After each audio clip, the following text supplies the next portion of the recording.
welcome back to the second hour of this Thursday edition of Focal Point on AFR Talk. I am your congenial, convivial, and amiable host, Brian Fisher. The program is Focal Point. The network is AFR Talk. Again, apologize for the condition of my vocal cords. This happens to me about once a year. Got some suggestions, by the way, via email, some of which we have already tried. We're familiar with them. Debbie came up with some kind of concoction. I mean, that thing would take the paint off your car.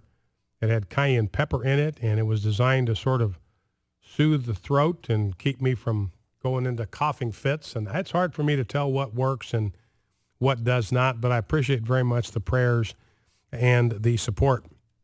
Now, let's play a couple of more sound bites on this Islam thing with Barack Obama. Why don't we grab clip 6, Rob, if we can, just to show you how far Barack Obama and the Democrats have drifted from where they used to be. And, of course, a lot of this is just politics, because in 2004, when Joe Biden said these words, President Bush, the cowboy Bush, was in office. And remember, we saw that the polling data, the American people aren't fooled by any of this. They're not fooled by the builds that Barack Obama has been spewing for the last 4 years, that he's going to transform the way the Islamic world views the United States. They know that that hasn't happened. 45% of them say things are worse under Obama than they were under Bush. Only 18% believe that Barack Obama has made things better. And I say for one reason, and that is the word weakness. What Barack Obama has projected to the Islamic world is weakness. And remember, in that clip we played, all he wants to do is talk. That's his solution to this violence. Let's sit down and talk, as if conversation would fix things. And that's because he's got a Western mindset. But ladies and gentlemen, the only language that the Islamic world understands is force. That is the only language that they understand. You cannot dialogue with them. You cannot reason with them. You cannot build any kind of binding or lasting or valid treaties with them, because they will not keep their word. The only language they understand is force.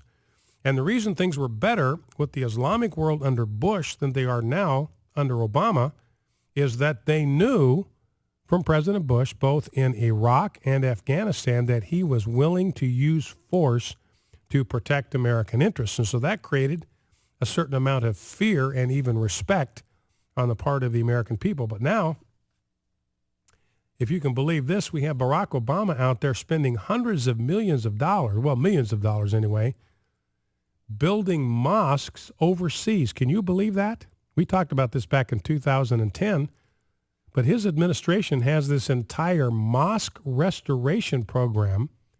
They are spending millions of dollars on mosques and minarets in 27 different Islamic countries. Now, over in Egypt, for instance, they had these mobs that destroyed this St. George's Church, a Coptic church in an Egyptian village. Do you think Barack Obama sent $1 over there to help them rebuild that? No, but he is spending millions of dollars to help refurbish a 13-year-old mosque in the country of Egypt. So that's what Barack Obama's doing. And the Muslim world, I believe, just looks at Barack Obama as a sap. I'll be honest with you. I think that they believe he's a sap. He's a sucker. He can be pushed around. He can be taken advantage of. He will say nice things, but he's in an empty suit. We don't have anything to fear from him. We can push him around. We can push the U.S. around all we want. Now, it wasn't always that way when the cowboy Bush was in power. Here's what Joe Biden said back in 2004, and this wasn't just anywhere. This was at the DNC convention. Let's listen. The overwhelming obligation of the next president is clear. Make America stronger, make America safer, and win the death struggle between freedom and radical fundamentalism. And for all of America's great might, we are more alone in the world than ever before. As a result, we are less secure than we could or we should be. It is only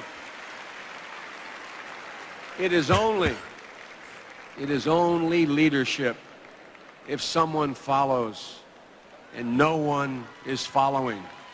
That is, other than the 109 nations that formed the coalition of the willing to go into Iraq and take care of Saddam Hussein. Now, here's Mark Levin. I normally don't play clips from other radio hosts, but I thought I have an enormous amount of respect for Mark Levin. I think he's a real sharp guy, and when he's on his game, he can bring it. He can bring it. And I've got two clips from him from his show yesterday about his unhappiness with Barack Obama for apologizing all around the world for American strength. Let's listen to clip one. Our ambassador is murdered. 3 other Americans are murdered. Our consul is burnt to the ground. And we're apologizing. America, have you had enough of this president and his idiot Secretary of State? That's right, she's an idiot too. Look at the world. Half of it's up in flames, and the other half hates our guts. And our allies can't even rely on us. Oh, she's such a great Secretary of State. No, she's not. She's a disaster. But she's not up for election. Obama is. Oh, but, Romney and Ryan have no international experience. You know what international experience is, ladies and gentlemen? It's common sense. This president is an ideologue. This president is an incompetent. This president is dim-witted. There, I said it. So Mark Levin saying not only is President Obama not the smartest guy in the world, he is dim-witted. Here is clip number 2. Pathetic. I am sick and tired of this president apologizing for we the people. To our enemies. To people who would be happy to slit each and every one of our throats. I'm sick and tired of this apology. So that is Mark Levin bringing it as only Mark Levin can.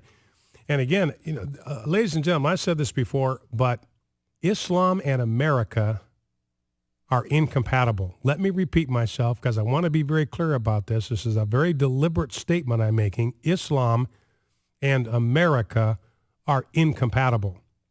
There is no way to amalgamate Islam into America. It cannot be done because their value system is so completely different. For instance, we believe in freedom of speech and freedom of religion. Islam does not. You already have these leaders at the UN right now calling for international laws to criminalize any criticism of Islam. Here's the Pakistani president. He was at UN headquarters yesterday saying we should criminalize such acts that involve criticism of Islam. The Indonesian president said, I call for an international instrument to effectively prevent incitement of hostility based on religion or beliefs. You have the Pakistani foreign minister saying that America should rethink free speech. Forget about it, madam. We've got the president of Egypt calling for legislation to criminalize contempt of Islam as a religion. In Pakistan, one of their actual public officials has offered a $100,000 bounty on anybody that'll kill the guy that made that anti-Islam video. Islam and America are simply incompatible. Back in 2.